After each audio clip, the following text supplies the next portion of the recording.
सातारा जावली विधानसभा मतदारसंघात महाविकास आघाडीचे अधिकृत उमेदवार अमित कदम यांनी उमेदवारी अर्ज दाखल केला आहे। यावेळी शक्ती प्रदर्शन करत शिवसेना, राष्ट्रवादी, शरद पवार गट, काँग्रेस पक्ष कडून मोठ्या संख्येने कार्यकर्ते उपस्थित होते।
राजीनामा दिला संपर्क प्रमुख पदाचा, निश्चित पक्ष त्याबद्दल कारवाई करेल। अद्यापपर्यंत पक्षाकडे ती माहिती आलेली नाही किंवा त्यांचा राजीनामा आलेला नाही।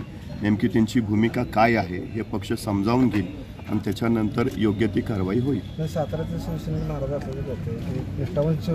एक गोष्ट लक्षात ठेवा, ज्यावेळी महाविकास आघाडी म्हणून आपण एकत्र येतो, महाराष्ट्र धर्माच्यासाठी एकत्रित येतो, त्यावेळी प्रत्येक पक्षातल्या प्रत्येक नेत्याची इच्छा असते की मला उमेदवारी मिळावी। त्यामुळे ज्यावेळी तीन पक्ष एकत्र बसून एखाद्या मतदारसंघात एखादा उमेदवार ठरवतात, त्यावेळी इतर दोन पक्षातले उमेदवार नाराज होणं स्वाभाविक आहे आणि ते नैसर्गिक आहे, त्याच्यामध्ये तो विषय नाही। पण शिवसेना, राष्ट्रवादी काँग्रेस आणि काँग्रेस या तिन्ही पक्षांनी मिळून महाविकास आघाडीचे अधिकृत उमेदवार म्हणून अमितजी कदम यांच्या नावावर शिक्कामोर्तब केलं। आदरणीय पक्षप्रमुख उद्धवजी ठाकरे यांनी त्यांना शिवसेना उद्धव बाळासाहेब ठाकरे पक्षाची अधिकृत उमेदवारी दिली। त्यामुळं या ज्या काही गोष्टी आहेत त्या काही लोकांची आम्ही समजूत घातलेली आहे, काही लोकांची समजूत 1-2 दिवसात निघेल आणि 2 दिवसात संपूर्ण शिवसेना पक्ष, राष्ट्रवादी पक्ष आणि काँग्रेस पक्ष हे महाविकास आघाडीचे अधिकृत उमेदवार अमितजी कदम यांच्या प्रचारात सक्रिय झालेले तुम्हाला दिसतील। थँक्यू। दादा बोला। आज सातारा जावली विधानसभा मतदारसंघातून मला शिवसेना उद्धव बाळासाहेब ठाकरे या पक्षाच्या वतीनं मला अधिकृत नामनिर्देशित करण्यासाठी आणि उमेदवारी अर्ज भरण्यासाठी आज मला जी संधी उपलब्ध झाली, मी सुरुवातीला पक्षप्रमुख सन्माननीय उद्धवसाहेब ठाकरे यांचं मनापासून आभार व्यक्त करतो की त्यांनी मला ही संधी उपलब्ध करून दिली। आणि त्याचबरोबर मला सन्माननीय बानोगडे सर, सन्माननीय आमचे नेते सदाभाऊ सपकाळ साहेब ह्याही मंडळींनी मला सहकार्य केलं आणि माझ्या उमेदवारीच्या बाबतीमध्ये शिवसेनेच्या वतीनं आग्रह धरला। हा विधानसभा मतदारसंघ यापूर्वीसुद्धा शिवसेनेचा बालेकिल्ला राहिलेला असा मतदारसंघ आहे। यापूर्वीसुद्धा या मतदारसंघाचं प्रतिनिधित्व शिवसेनेच्या वतीनं सदाभाऊ सपकाळांनी सुद्धा केलं। त्यामुळे ह्या तालुक्या विधानसभेच्या 60% मतदारसंघामध्ये आजही शिवसैनिक त्याच पद्धतीनं निश्चित स्वरूपानं तेवढ्याच ताकदीनं माझ्यासारख्या कार्यकर्त्याच्या पाठीमागे उभा आहे। आणि ही आम्ही एक लोक चळवळ या नात्यानं आज ह्या उमेदवारीच्याकडे पाहतो। ही एका बलाढ्य शक्तीच्या विरोधात जनसामान्यांची शक्ती आणि बहुजनांची शक्ती म्हणून आम्ही आज सगळेजण एक सामान्य कार्यकर्ते या नात्यानं आम्ही सगळेजण ह्या चळवळीकडे पाहतोय।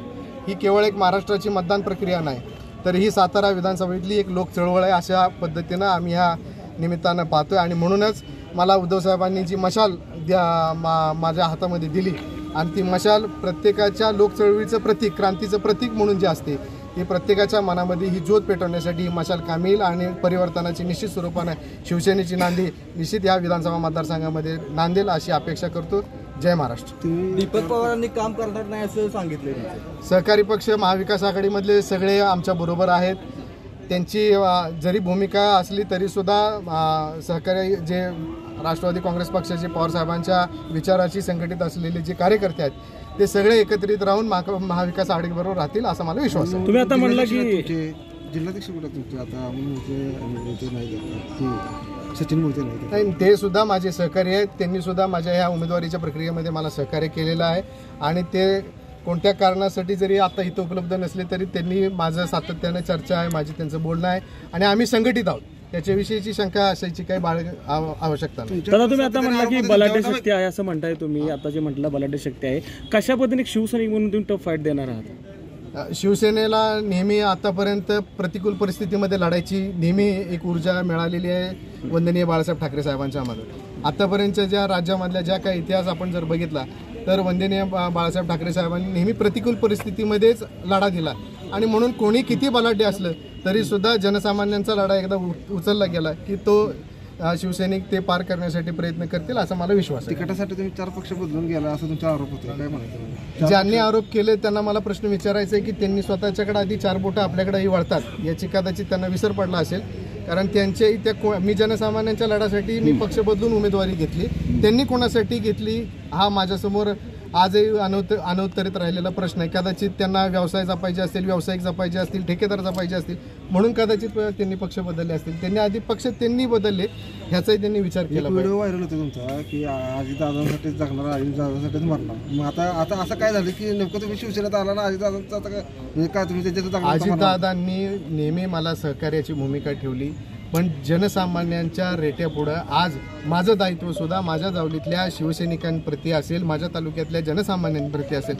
तेही दादांच्या बरोबर माझ्या निष्ठेबरोबर तेही त्यांच्याविषयीची निष्ठा बाळगणं सुद्धा माझी नैतिक जबाबदारी आहे. आणि मग त्या लढ्याला जनसामान्यांच्या लढ्याला प्रतिनिधित्व करण्याचं लोकांनी आवाहन केलं होतं की आपल्याला या प्रक्रियेमध्ये उतरावं लागेल आणि आपल्याला मशालीच्या चिन्हावर आपल्याला पुढे जावं लागेल. अशा पद्धतीची भूमिका जनसामान्य कार्यकर्त्यांनी घेतल्यामुळं मला ही लढायला पुढे जावं. दादा, ही चळवळ म्हणताय तुम्ही, ही निवडणूक ही लोकांनी हातात घेतली म्हणताय, शिवसैनिक म्हणा किंवा जावळी तालुक्यातील शिवसैनिक जे काय असतील ते पुन्हा तुम्हाला तशी साथ देतील का?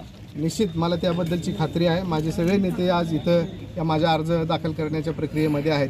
पक्ष संघटित आहे आणि शिवसेनेमध्ये ज्या पद्धतीनं एक भूमिका असते की पक्षश्रेष्ठीने एक आदेश केला की त्या पद्धतीनं प्रत्येक शिवसैनिक हा तो आदेश शिरसावधान म्हणून काम करतात. त्यामुळं मला त्याबद्दलची शंका वाटत नाही. आम्ही संघटित राहून ही लढाई लढू. दादा, अजेंडा नेमका तुमचा काय असणार आहे? अजेंडा आमचा असणार आहे की परिवर्तनाच्या चळवळीमध्ये आपल्याला सहभागी व्हायचं आहे.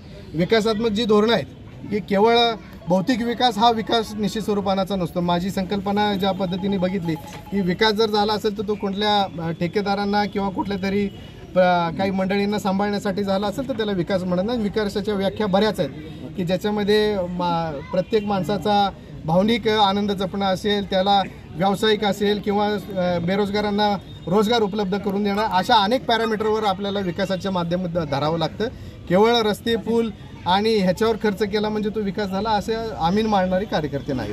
बानगुडे सरांना एक प्रश्न. जिल्ह्यातील बातम्या सर्वप्रथम पाहण्यासाठी आजच सातारा न्यूजला यूट्यूब चॅनलवर सबस्क्राईब करा, लाईक करा, शेअर करा आणि बेल आयकॉन प्रेस करायला विसरू नका.